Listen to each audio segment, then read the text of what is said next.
یہ غلط ہے۔ کیوں؟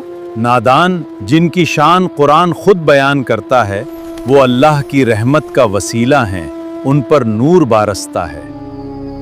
اولیاء کی شان حدیث اور قرآن۔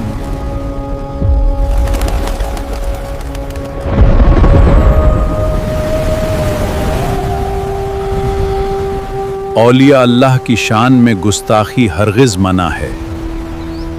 کیا آپ کو پتا ہے کہ کرامت اور معجزات کسے کہتے ہیں؟ جب کسی آستانے سے کوئی کرامت ظاہر ہوتی ہے، جب کسی ولی اللہ کی مزار سے کوئی روحانی چمتکار یا معجزات یا کرامات سننے کو ملتے ہیں، تو اکثر لوگ چیخنے لگتے ہیں کہ یہ شریعت نہیں ہے، یہ اسلام کا اعلان نہیں ہے، یہ کہاں لکھا ہے؟ دوستو، یہ کوئی نئی بات نہیں ہے۔ صدیوں سے عقل کے اندھے اس سوال اٹھاتے آئے ہیں، اور اس بات پر کئی علماء، مشائخین اور اولیاء اللہ نے کتابوں کی شکل میں حدیث اور کلام پاک کی روشنی میں جواب دیے ہیں۔ پھر بھی اس الجھن میں آج بھی کئی لوگ بھٹک رہے ہیں۔ تو چلیے آج کے ہمارے اس روحانی سفر میں ان سوالات کے جوابات اور تفصیلات پر نظر ڈالنے کی کوشش کرتے ہیں۔ السلام علیکم، آپ دیکھ رہے ہیں ضیا دینی چینل پر زیارت اولیاء اللہ کا روحانی سفر، محمد احمد بیابانی کے ساتھ۔ آگے بڑھنے سے پہلے ویڈیو کو لائک اور کامنٹ ضرور کریں، اور جو نئے ہیں وہ چینل کو سبسکرائب کریں۔ یہ ویڈیو بہت ہی اہم معلومات پر بنی ہے، لہذا اسے اپنے عزیزوں کے ساتھ شیئر ضرور کریں تاکہ سب کو پتہ چلے کہ کرامت کیا ہوتی ہے۔ دوستوں، پہلے ایک ضروری بات بتاتا چلوں کہ دین اسلام میں 4 مسلک اور 4 ائمہ کا مقام بہت بلند اور اہم ہے، جس میں پہلا سنی حنفی مسلک، جس کے امام حضرت امام اعظم ابو حنیفہ رضی اللہ عنہ ہیں، اور دوسرا مالکی مسلک، جس کے امام حضرت امام مالک بن انس رضی اللہ عنہ ہیں، اور تیسرا مسلک شافعی مسلک، جس کے امام حضرت امام محمد بن ادریس شافعی رضی اللہ عنہ ہیں، اور چوتھا مسلک حنبلی مسلک، جس کے امام احمد بن حنبل رضی اللہ عنہ ہیں۔ دوستوں، انہی چاروں ائمہ سے یہ چاروں مسلک دین اسلام کے معروف و مشہور مقام پر فائز ہوئے ہیں، جن سے راہ حق، انبیاء و مرسلین، صحابہ اور اہل بیت کی صحیح تعلیمات کے ثبوت قائم ہیں۔ ان سے ہٹ کر جو بولتا ہے وہ گمراہ اور غیر مخلد کہلاتا ہے، جس سے پرہیز اور دوری لازمی ہے۔ ان سارے مسلکوں میں اکثریت اور شہرت کے لحاظ سے اہل سنت والجماعت کا دائرہ پوری دنیا میں پھیلا ہوا ہے۔ الحمدللہ، ہم اس ہند کی زمین پر اولیاء اللہ اور علماء کی رہبری، والدین کی شفقت اور اساتذہ کی تربیت و دعاؤں کے زیر سایہ پلے اور بڑے ہوئے ہیں۔ شکر ہے اللہ پاک کا کہ جن سے ہماری نسبت انبیاء، صحابہ، اہل بیت اور اولیاء اللہ سے قائم و برقرار ہے۔ آج کل سوشل میڈیا پہ کوئی کسی ولی اللہ کی عظمت یا کرامت کے متعلق، زیارت کے متعلق ویڈیو اپلوڈ کرتا ہے تو کئی لوگ جو اس بات کے قائل ہوتے ہیں اور وہ ماشاء اللہ سبحان اللہ کے کامنٹ کرتے جاتے ہیں، اور وہیں کچھ ایسے بھی لوگ ہیں جو معاذ اللہ استغفر اللہ شرک اور کفر کے شریف فتوے داغتے ہیں۔ جن لوگوں کو یہ الجھن ہے ان کے لیے ہمارے ضیا دینی چینل کی جانب سے یہ ایک چھوٹا سا پیغام ہے۔ میں بتاتا چلوں کہ کتاب اور حدیث کی روشنی میں ہمارے بزرگوں نے کیا فرمایا ہے۔ دوستوں، نبوت کے بعد ولایت قرآن پاک سے ثابت ہوتی ہے۔ ولایت نبوت کے دور سے چلی آ رہی روحانیت کا وہ مرتبہ ہے جو بندے کو اپنے رب سے نفلی عبادتوں اور ریاضتوں سے قرب عطا کرتا ہے، جس کی بدولت وہ اللہ کے ولی اور دوست کہلاتے ہیں۔ ولی کی شان اور عظمت کے متعلق کچھ کہنے سے پہلے یہ بات یاد رہے کہ ان اولیاء اللہ کا مرتبہ یا مقام کسی دنیاوی ادارے یا ڈگری یا سند یا صرف انسانی عقل سے طے نہیں ہوتا۔ ولی کی پہچان ممکن تو ہے پر آسان نہیں، سوائے اللہ اور اس کے رسول صلی اللہ علیہ وسلم کے کوئی نہیں جانتا۔ جب اللہ پاک ان کی پہچان کسی قوم پر ظاہر کرنا چاہے تبھی یہ ممکن ہوتا ہے۔ یہ اللہ والے جو اپنے رب کے سوا کسی پر ظاہر نہیں ہونا چاہتے، اور جب رب کا حکم ہوتا ہے تو چھپنا بھی نہیں چاہتے۔ سبحان اللہ۔ اللہ اکبر، اللہ اکبر، اللہ اکبر، اللہ اکبر، لا الہ الا اللہ، الا ان اولیاء اللہ لا خوف علیہم ولا هم يحزنون۔ آئیے قرآن پاک سے اس کی پختہ دلیلیں دیکھتے ہیں۔ دوستو، ولی ہر نبی کی امت میں موجود تھے۔ حضرت ابراہیم خلیل اللہ علیہ السلام کے دور کے ایک مشہور و معروف ولی کامل، علم و حکمت کے تاجدار، برگزیدہ خدا رسیدہ ایک اللہ کے بندے جن کا نام حضرت خضر علیہ السلام ہے، جن کی عظمتوں کے چرچے قرآن و احادیث میں کیے گئے، جن کی زیارت و ملاقات کا حکم وقت کے نبی حضرت موسیٰ کلیم اللہ علیہ السلام کو دیا گیا، وہ بھی علم کے معاملے میں۔ کون افضل ہے کہ ایک باطینی بحث پر بنی اسرائیل کے ایک شخص نے حضرت موسیٰ علیہ السلام سے سوال کیا کہ اے موسیٰ، ساری دنیا میں کسی کو علم کے افضل ہونے کا درجہ حاصل ہے تو وہ کون ہے؟ پھر حضرت موسیٰ علیہ السلام نے فرمایا کہ مجھ کو حاصل ہے۔ پھر اللہ پاک کو یہ بات گوارا نہیں ہوئی، فوراً وحی نازل فرمائی کہ اے موسیٰ،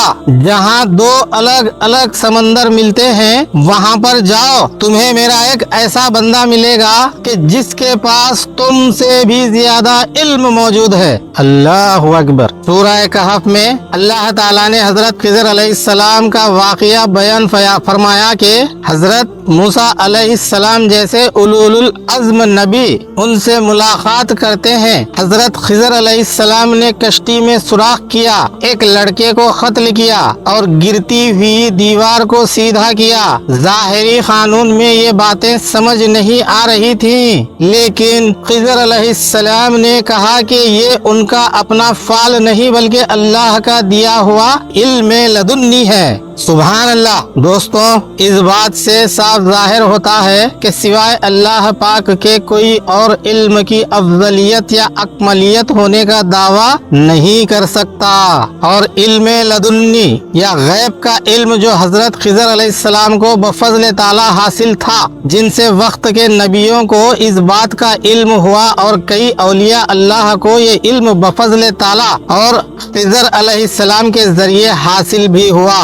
اور ایک بات یہ بھی ہے کہ حضرت خضر علیہ السلام ایک اکیلے ایسے اللہ کے ولی ہیں جن کو اللہ پاک کی نہایت مہربانی و کرم سے آب حیات عطا ہوئی، جو حضرت ابراہیم علیہ السلام کے دور سے لے کر آج تک زندہ بحیات ہیں اور قیامت تک رہیں گے۔ سبحان اللہ، الحمدللہ۔